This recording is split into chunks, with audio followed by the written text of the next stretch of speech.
Bien, amigos, doctor, aquí se está haciendo una reforma policial. En el primer intento de buscar la presidencia del presidente Luis Abinader, logró realizar un acuerdo de asesoría en caso de ganar las elecciones, que no ganó, con Giuliani. Giuliani le tocó encabezar una lucha exitosa contra la delincuencia en la ciudad de Nueva York. Y él se convirtió en un experto. Fue a México, salió huyendo de México, porque no pudo con Ciudad México, y habló con el presidente Luis Abinader. Ahora veo que el asesor es un señor muy capaz, parece que un español que está encabezando la reforma policial. Pero yo recuerdo que en el año 1990, que hacen aproximadamente 32 años, yo visité a un amigo que en ese momento era teniente coronel de la policía. ¿Qué tú estás haciendo? Me dice, yo soy de la reforma policial. Es decir, que aquí se ha hablado de reforma policial hace tiempo. Pero me encuentro que en la comisión de la reforma policial no veo ningún ex jefe de la policía, ni ningún personaje que pueda aportar algo desde el punto de vista práctico. Nosotros tenemos el placer de tener con nosotros a un abogado, general retirado, historiador y vocero de un movimiento político que nos va a hablar de la reforma policial, la seguridad ciudadana y qué piensa hacer Leonel Fernández después de haber gobernado 12 años y no tener el éxito deseado. Le damos la bienvenida al doctor Leonte Albuquerque. Gracias por estar con nosotros, doctor. Gracias a ustedes por invitarnos.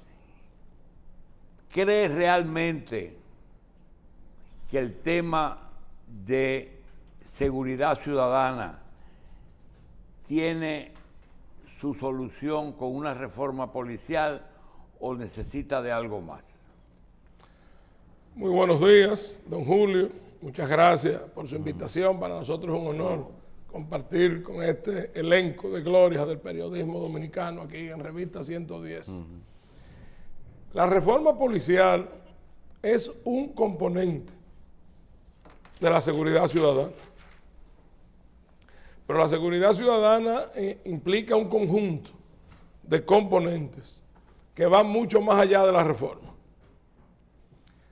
Todas las instituciones, civiles, militares, policiales, públicas, privadas, nacionales y extranjeras, tienen que estar sometidas permanentemente a un proceso de reforma para adaptarse a los nuevos cambios, a los nuevos tiempos y sobre todo a los nuevos avances de la ciencia y la tecnología.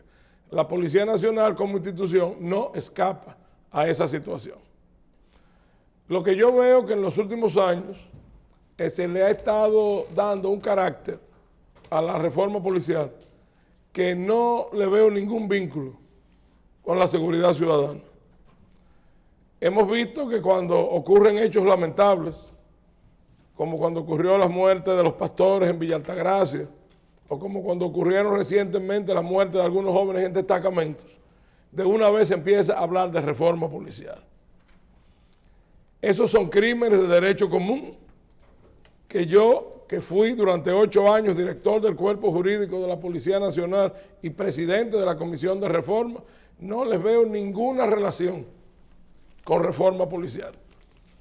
Repito, esos son crímenes de derecho común que cuando un miembro de la policía los comete, tal y como establece la Constitución y las leyes de la República, lo que procede es suspenderle en funciones, apresarlos, someterlos a la acción de la justicia, que sean juzgados dentro de las reglas que establece el debido proceso. Si son inocentes, que sean descargados, y si son encontrados culpables por los tribunales de la República, que se aplique sobre ellos la pena máxima que establece nuestra legislación penal.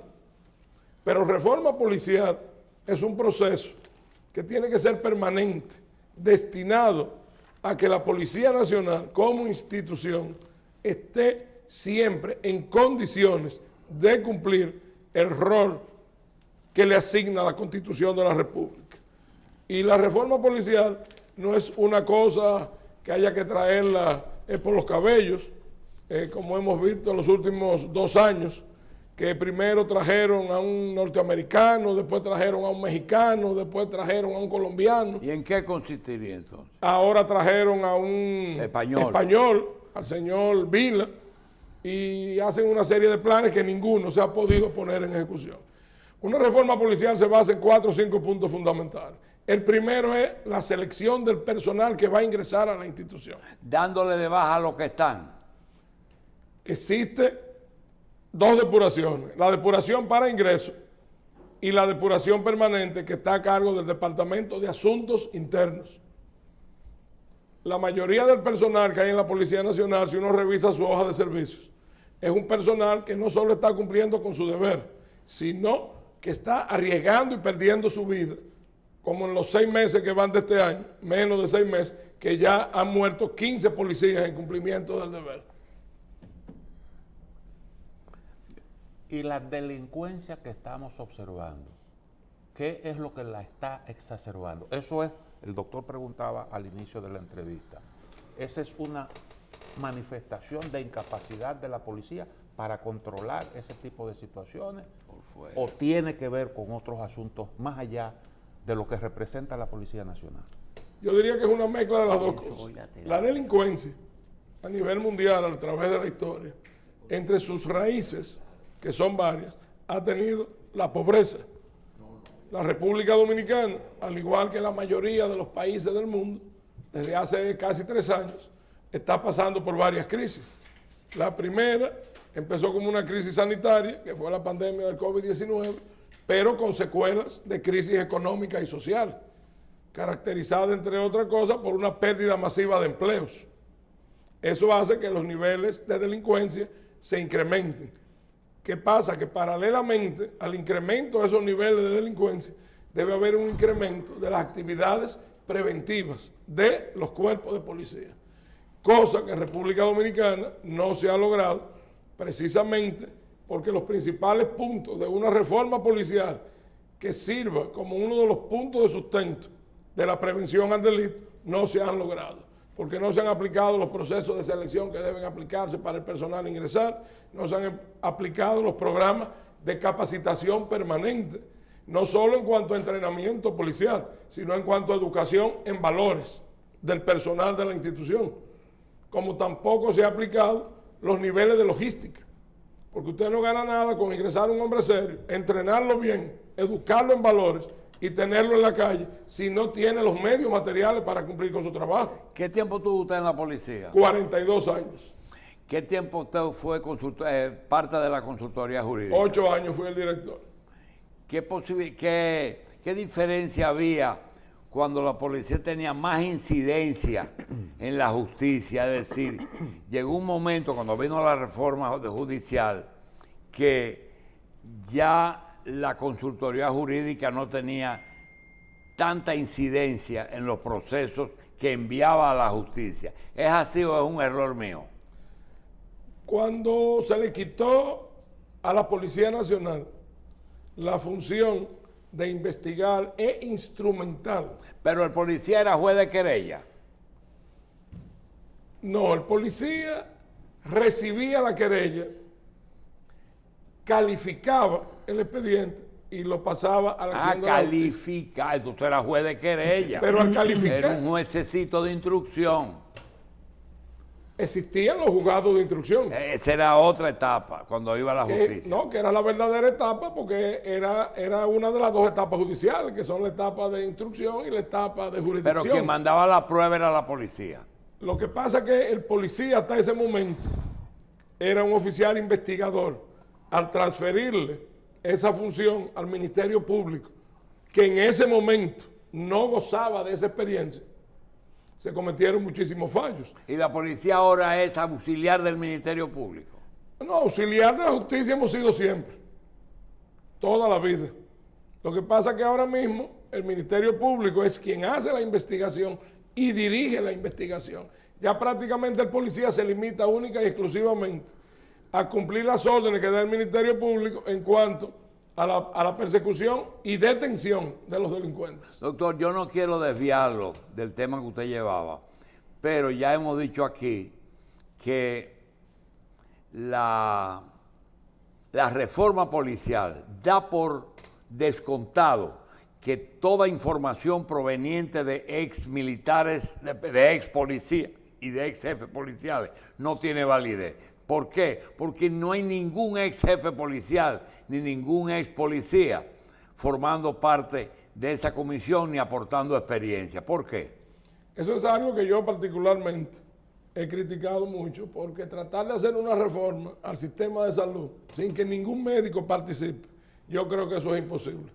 Asimismo se está tratando de reformar a la Policía Nacional sin la participación de ningún miembro de la institución. Y es que dan por descontado que toda esa gente eran unos delincuentes o cómplices. Parecería ser, cosa con lo que yo estoy completamente en desacuerdo. Siempre que se habla de reforma policial, se hace referencia al origen mismo de la policía. Y se dice que nació como un órgano represivo y que ahí está la explicación de todo. Usted que formó parte de esa institución, ¿qué usted cree en lo que tiene que ver con eso? Bueno, en primer lugar, eso desde el punto de vista histórico es completamente falso, porque quieren decir que surgió en la dictadura de Trujillo, porque en 1936 el presidente Trujillo fusionó todos los cuerpos de policía municipal en una policía nacional.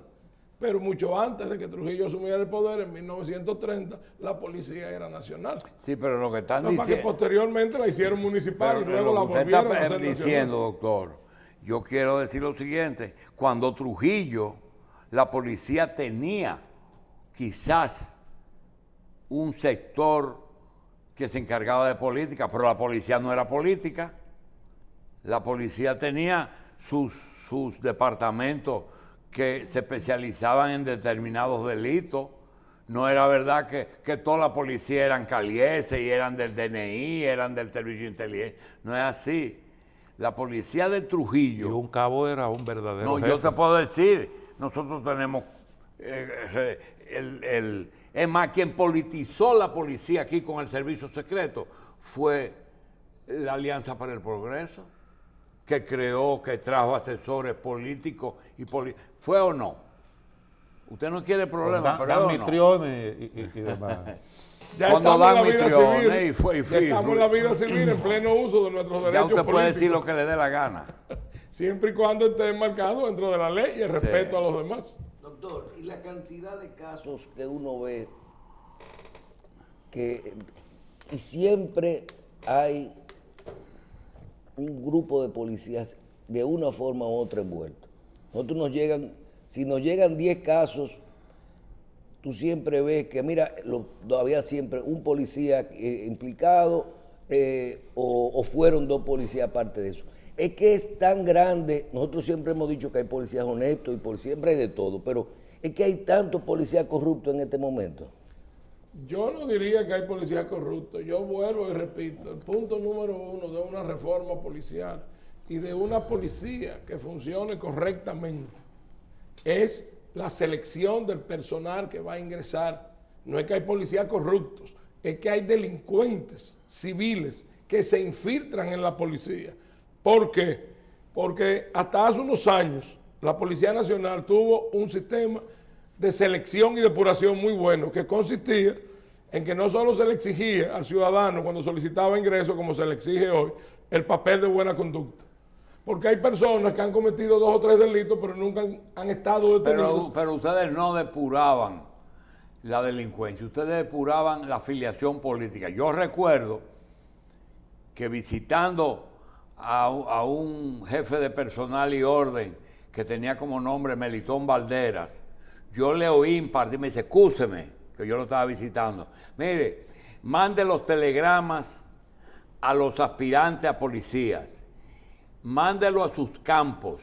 Si no están en sus casas, en el momento que va el telegrama, no lo entregue, porque esas son gente que son dirigentes políticos aquí en la capital, que ellos están tratando de infiltrar con dirección del campo. Eso sí lo depuraban, pero lo otro yo creo que no lo depuraban. Lo que pasa, don Julio, que tal vez usted se está refiriendo Depuraban a la para- época de la Guerra Fría y a la época posterior a la Guerra Civil de 1965. Pero Belisario en el 61 decidió enganchar a todos los delincuentes para eliminarlo y terminaron apresándolo a él. Yo en el ingresé despacho. en 1978 bajo el gobierno del presidente Antonio Guzmán, donde ya todas esas prácticas se dejaron de lado. Tal vez usted se refiere precisamente a la época posterior a la muerte de Trujillo, donde estuvo el general Belisario, y a la época posterior a la Guerra Civil del 65, donde el mundo y la República Dominicana, en plena Guerra Fría, se utilizaban ese tipo de cosas. Yo lo que quería decir que antes, aparte del papel de buena conducta que emite el Ministerio Público, en la policía se hacía lo que se llamaba la depuración del barrio, que no sé por qué se eliminó. Usted va a un barrio y usted conversa con las personas ya de edad avanzada, con los sacerdotes católicos, los pastores evangélicos, los presidentes de la junta de vecinos, y ellos le dicen a usted, ese es el hijo de fulana y fulano, ese es el muchacho más serio del barrio, o ese es el delincuente del barrio, trabaja en tal punto de droga. Eso no debió eliminarse jamás, había que hacer las dos cosas. Porque usted puede haber cometido 10 delitos y si nunca ha caído preso, usted no va a aparecer fichado, le van a dar su papel de buena conducta. Y eso se llegó a hacer aquí en barrio. Sí, claro, la depuración del barrio. Incluso cuando yo me casé, para poner este ejemplo, en 1982, siendo ya oficial y abogado, se depuró a mi hoy esposa, se depuró a mi suegro, a mi suegra y a mis cuñados, porque ni siquiera se aceptaba algo que sabemos que es ilegal, porque la responsabilidad penal es personal.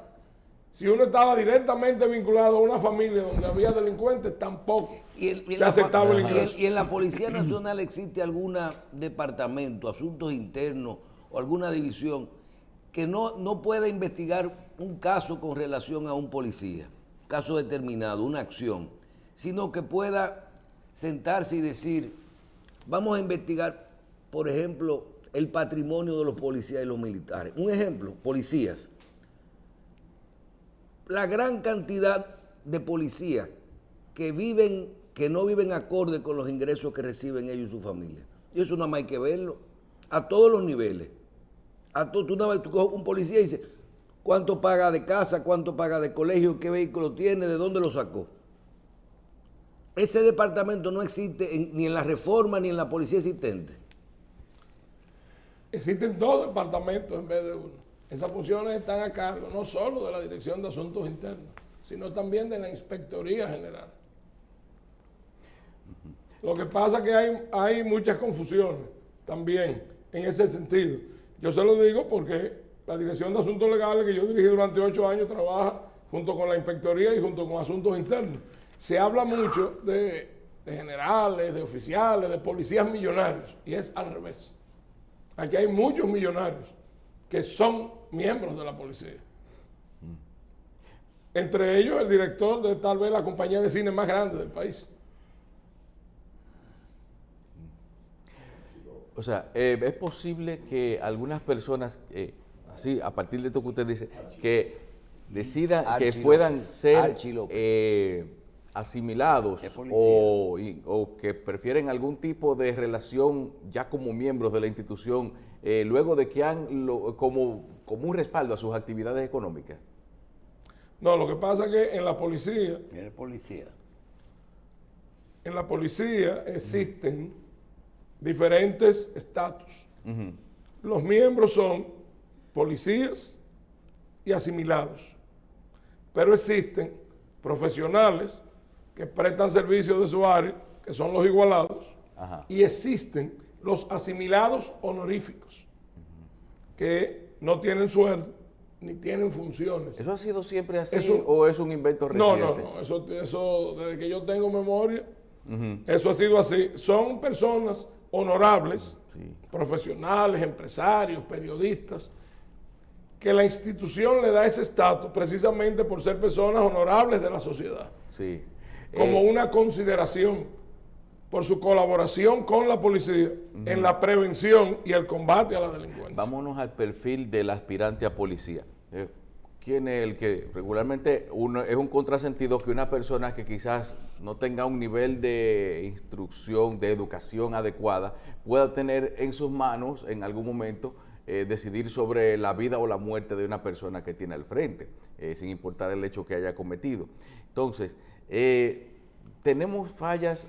¿Siempre ha sido así o hay algo que se ha descuidado en cuanto a lo que es verificar el nivel de escolaridad, de vida y necesidades de las personas que van entrando a la policía?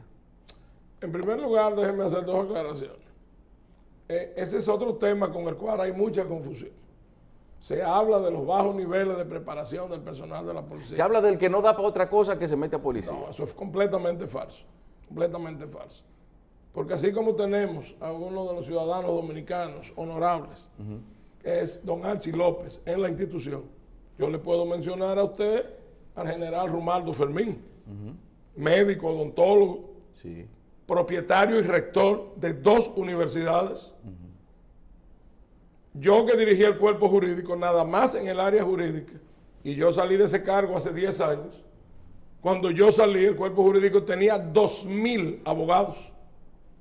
En el cuerpo médico tenemos más de 3.000 médicos, incluyendo de los mejores especialistas del país. El general médico cardiólogo Tirso Roa Castillo, que es el presidente de la Fundación Dominicana de Cardiología. El general Eduardo Cabrera Castillo, uno de los mejores urólogos del país. Doctor, eso es cúpula. Yo le quiero hacer una pregunta. Se han hecho experimentos, poner militares del ejército, jefes policiales, tratar de hacer selecciones de personas humildes en el campo que no tengan ninguna liga política, ningún historial delictivo, pero hay uno que no se han hecho. Uno, ¿qué posibilidad hay de que se crea una nueva policía con personas de un nivel económico e intelectual prácticamente por mística? Crear una mística de que esto hay que resolverlo. Entonces, buscarnos bachilleres con un estatus familiar suficiente para no necesitar un sueldo y que quieran hacer algo por su país y buscarnos 10.000 dominicanos con ese nivel. Eso nunca se ha pensado. Claro. Buscarlo de un extracto social alto. Claro, claro. Hace más de 20 años que se estableció por ley. No, lo que se estableció es que los hijos de ustedes eran policías toditos. No. Se estableció por ley que para ingresar tanto a la Escuela de Seguridad Ciudadana como Como a la conscripto academia. para aspirar a raso o a la Academia de Cadetes para aspirar a oficial, en ambos casos hay que ser bachiller. Hay que ser bachiller. Y los hijos de algunos altos oficiales de la policía que están en la policía, entre ellos uno de mis hijos que es capitán de la policía. No me gusta poner a mi familia de ejemplo, pero es uno de los mejores abogados del país. Con 20 años en la institución. Pero nosotros tenemos cuatro jefes policiales que son hijos de jefes policía en la historia de nosotros. Sí, pero yo le podría decir algo sobre eso.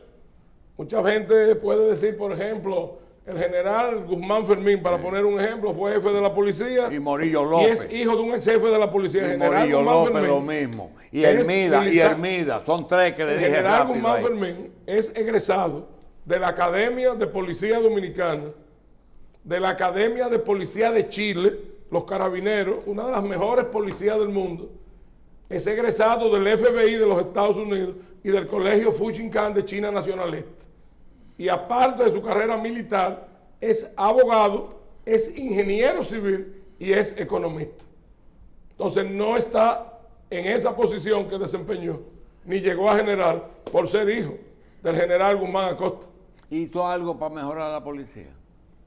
Creo que hizo una de las mejores jefaturas en toda la historia de la policía. Creo que la jefatura del general Guzmán Fermín, igual que la del general Pedro de Jesús Candelier, pueden calificarse como 2 jefaturas históricas. Y no fueron calificados de mano muy dura, de que se excedieron.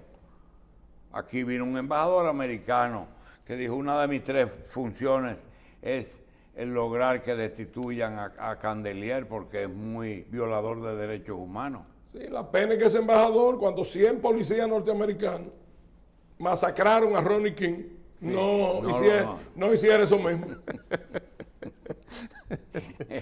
Eso fue lo que debió hacer. A propósito de lo que ocurrió en Naco, cuando el joven perdió la vida en el destacamento, se adoptaron algunas medidas, entre ellas poner en una relación de dependencia al Departamento de Asuntos Internos de la Policía, del Ministerio de Interior. Esas medidas que se adoptaron apuntan en la dirección correcta. ¿Qué usted entiende en ese sentido? Bueno, yo creo que el Departamento de Asuntos Internos y la Inspectoría General, que son los 2 órganos investigativos, deben estar presentes en todos los cuarteles del país. Pero decir que se va a poner que se va a sacar de la dependencia de la Policía Nacional para ponerlo bajo dependencia del Ministerio Interior y Policía es un absurdo jurídico. Porque todo lo que forma parte de la Policía Nacional está bajo dependencia del Ministerio de Interior y Policía, que es el ministerio de donde la Policía Nacional depende. Y el informe de la Comisión de Reforma Policial. ¿Hay algún...? ¿Sobre el actual proceso de reforma? Sí, sobre las necesidades de la policía y hacia dónde tiene que ir dirigida una reforma policial. Las necesidades son esas mismas que yo le estuve enumerando. Un proceso de selección, un proceso de entrenamiento, un proceso de logística y un proceso de dignificación del personal. Porque todavía un hombre serio que usted enganche, lo entrene bien, lo equipe bien y lo tenga en la calle físicamente, pero mentalmente ese hombre o esa mujer no está ahí.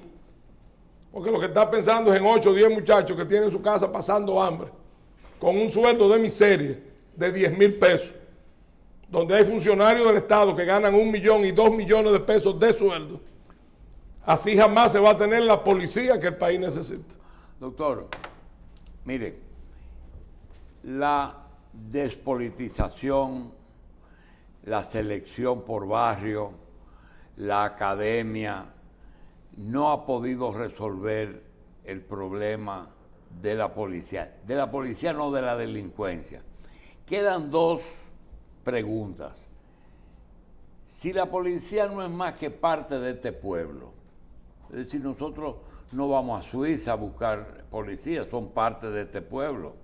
Se busca de cualquier estamento, pero tampoco pensemos que si usted pone un policía con $1,000 mensuales, él no va a cometer ningún hecho.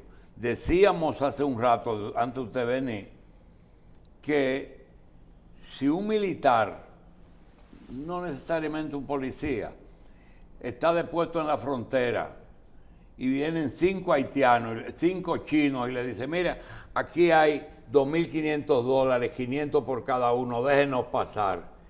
¿Qué tengo que hacer? Dejarlo pasar. ¿Ya? Es decir, ¿usted cree que es inútil cualquier esfuerzo porque la mecánica que tenemos nos está llevando a donde estamos? Es decir, que no hay nada que hacer, ni siquiera pagándole dinero ni nada. No. Por eso decía ahorita que no me gusta cuando veo que vinculan reforma policial con seguridad ciudadana. Eso sería como vincular, ahora que usted menciona el caso de la frontera y de la inmigración ilegal, eso sería como vincular defensa nacional con inmigración y con reforma militar. No importa lo que un policía gana. Siempre, entre 50,000, 100,000, 200,000 hombres que tiene un cuerpo de policía, el nuestro tiene 60,000, 40,000 en servicio activo y 20,000 en la reserva. El de Colombia tiene 200,000. En Estados Unidos hay más de 1 millón de policías. Siempre va a aparecer 1, 2, 3, 4, 5 que cometan un delito. Como aparecen hasta en las iglesias. De aquí se llevaron nada más y nada menos que anuncio de su santidad, acusado de 40 violaciones sexuales de menores. Ahora mismo la Iglesia Católica tiene un expediente conocido como el expediente Galgo, donde están investigando a más de 3,000 sacerdotes en Europa. Siempre en todas las instituciones van a aparecer gente que se apartan del camino correcto. Pero eso, vuelvo y le repito, son crímenes de derecho ordinario que como tal deben ser enfrentados. Bien. Eso no tiene que ver con la institución. Doctor, usted pertenece a un sector político que trata de que el presidente Fernández vuelva al poder. Aquí se hace política por hacerla. ¿Existe algún tipo de programa en caso de que gane Leonel Fernández, en que el sector policial, que ya hemos tenido aquí 2 o 3 ex generales, generales retirados, perdón, y ahora usted, nos digan si existe un plan concreto para tomar posesión y comenzar a resolver problemas, o si vamos a más de lo mismo? El presidente Fernández, en sus 3 periodos de gobierno, esbozó 2 planes. Un plan de seguridad, que se conoció como Barrio Seguro, y esbozó también un programa de reforma policial basado en los 5 puntos a que yo he hecho referencia. También hizo algo que fue hacer teniente general a un jefe de la policía, yo no sé para qué. Eso fue una coyuntura policial, no una coyuntura política, sino una coyuntura policial, que mucha gente no la entendió. Los que estábamos adentro sí la entendimos. En la policía, tradicionalmente, ha existido un jefe de policía con rango de mayor general y varios oficiales generales con rango de general de brigada. Cuando la persona que usted se refiere, que es el teniente general Bernardo Santana Páez, en cuya gestión yo también fui el director legal de la policía, asumió la jefatura, en ese entonces era jefatura, hoy dirección general. En la policía existían 8 o 10 mayores generales. Y al tener el mismo rango que el jefe de la policía, Había que hacer un teniente a general. veces había ciertas disparidades de criterio y esos mayores generales, de manera equivocada, porque la ley de la Policía Nacional siempre ha sido clara, que función mata rango, que se creían que tenían la misma jerarquía que el ¿Qué jefe. quiere decir que función mata rango? Por ejemplo, el subjefe siempre es un general de brigada. Todos los generales de brigada están por debajo del subjefe, por su jerarquía, por su cargo, aunque sean generales de brigada. Aunque sean todos iguales. Asimismo, todos los mayores generales están por debajo del jefe, aunque también sean mayores generales, por su cargo. El presidente Fernández, en una medida yo calificaría de salomónica, para evitar ese tipo de cosas, Función mata rango. le otorgó el ¿verdad? rango de teniente general ¿Cómo se dice? para que Función- quedara por encima, no solo por el cargo, sino por el rango también. Repítame, función Función mata mata rango. rango. Me recuerda que hay uno que dice que plata mata galán. Y que plata mata galán. Función Plata mata galán. No, lo que pasa, doctor, es que mire, en la Fuerza Armada y en la policía, el legislador ha sido siempre sabio. La superioridad está establecida de manera tal que si 2 generales tenemos el mismo rango, sea general de brigada o mayor general, siempre uno de los 2 está por encima del otro. Sea el que tiene más tiempo en el rango. Si los 2 tienen el mismo tiempo en el rango, el que tiene más tiempo en la institución. Si los 2 tienen el mismo rango y el mismo tiempo en la institución, el que tenga más Y edad. cuando se da el caso de un general de brigada que es subjefe, un general de brigada es subjefe, o un mayor general que no sea jefe, ¿quién manda más? El jefe y el subjefe siempre. Más que un mayor general, aunque sea general de brigada, por el No, cargo porque de subjefe. el jefe nunca es general de brigada. Pero el subjefe sí. Sí. Sí, pero eso de rango, doctor. Mire, yo termino con esto. La delincuencia ha llegado a un grado que la policía se queda un poquito por... Es como esos que levantan pesas. La delincuencia es tan pesada que está por encima de la posibilidad de que el cuerpo policial pueda eliminar. Entonces, a veces necesitan de la ayuda de las Fuerzas Armadas. En el concepto de un policía como usted, toda la vida, ¿cuál es el concepto que tienen de la ayuda que le puede dar el ejército o las patrullas mixtas a la policía? ¿Es positivo o negativo? En el campo de la delincuencia, y eso está establecido en la Constitución de la República, y también hay jurisprudencia del Tribunal Constitucional y de la Suprema Corte de Justicia, cuando fungía también como Tribunal Constitucional, de que el presidente de la República, en su condición de comandante en jefe, puede disponer que en caso de grave alteración del orden público o de auge de la delincuencia, las Fuerzas Armadas intervengan en apoyo de la policía, como en caso de guerra con otro país, la Policía Nacional puede incursionar en apoyo de las Fuerzas Armadas. Sí. Pero en el caso actual ha habido un desbordamiento de la delincuencia, se le ha escapado al actual gobierno el control de la delincuencia, hemos visto un tipo de delito que normalmente en República Dominicana no existía, donde los atracos los están cometiendo grupos de 6, 7, 8 hombres con fusiles, con chalecos antibalas. Eso ha llevado al gobierno a reconocer que se le escapó de sus manos el control de la delincuencia y a tener que sacar a la calle, al ejército, sacar incluso los tanques, sacar incluso los helicópteros. Y yo creo que eso es un juego muy peligroso, porque ¿Usted no está de acuerdo con esa medida así de los tanques, los helicópteros? yo estaba de acuerdo con que no se permitiera que la delincuencia rebasara a la policía. Pero ya que dejaron que la rebasara, desgraciadamente hay que sacar las Fuerzas Armadas, aunque eso va a perjudicar gravemente la economía dominicana, que se sustenta, entre otros pilares, en el turismo. Y cuando se proyectan esas imágenes en los otros países, de tanques y tropas y helicópteros en los barrios, se pensará que República Dominicana está en guerra. Sí. Doctor Alburquerque, en medio de toda la descripción del organigrama y de todo lo que es el orden de los mandos policiales, ¿qué pinta el ministro de Interior? Porque es que uno ve, como dicen, que es el superior jerárquico de la policía, pero en verdad, ¿cuál es la figura y qué desempeña en todo esto el ministro de Interior y Policía?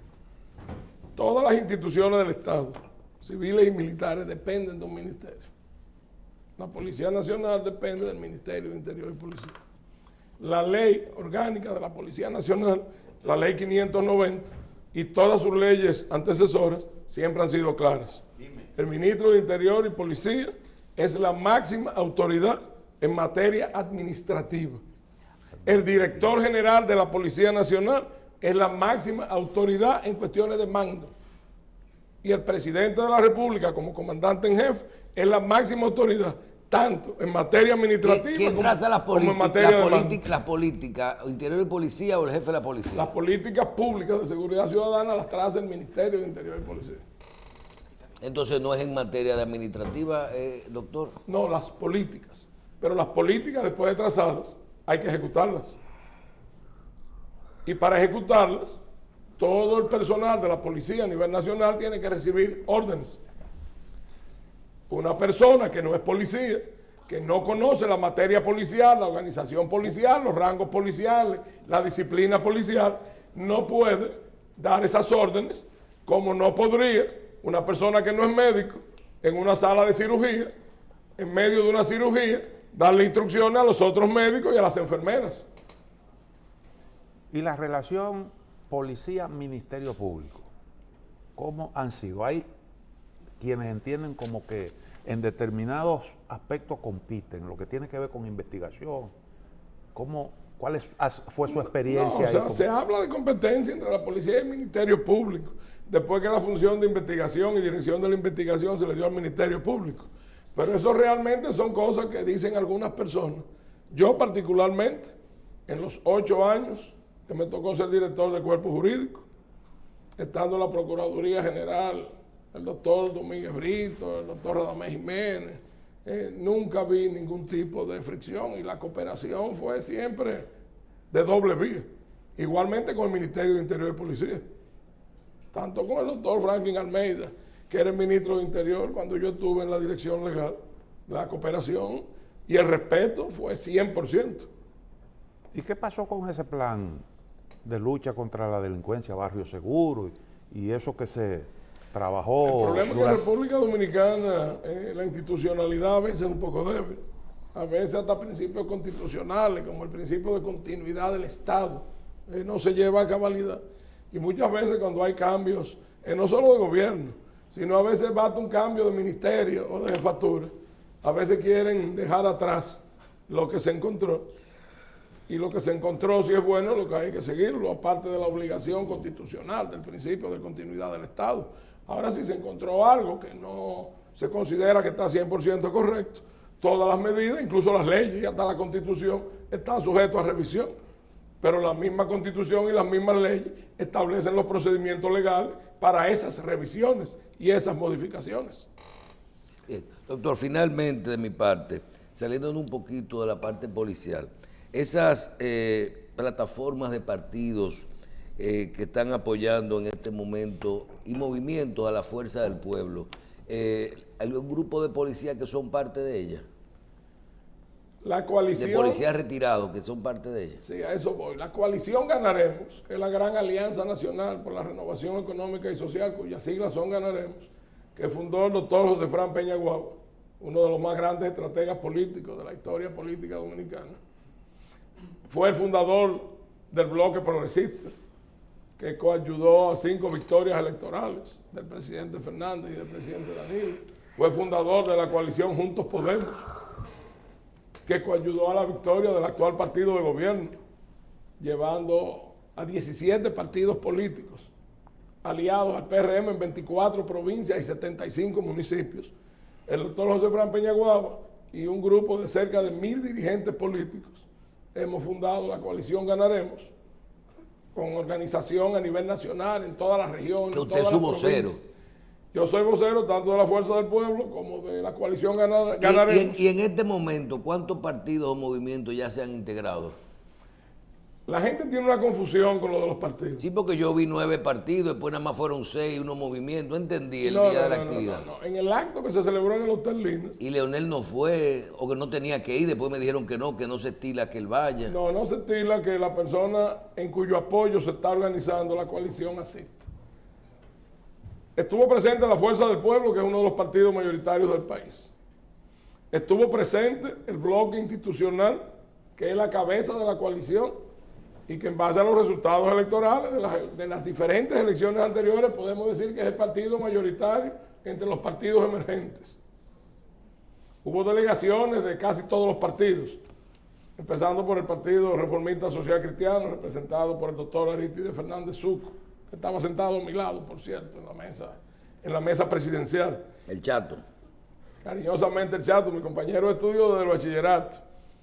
Ha llovido mucho de ahí para acá. Incluso unos 20 partidos políticos que están en proceso de reconocimiento y que ya el Foro Permanente de Partidos Políticos de la República Dominicana, FOPREDOM, ya los acepta como miembros honorarios, con voz pero sin voto, en FOPREDOM. También estuvieron presentes y cientos de movimientos políticos. El acto fue completamente un éxito, porque hablar de una candidatura como la del presidente Leonel Fernández, yo siempre me permito parafrasear a un gran escritor.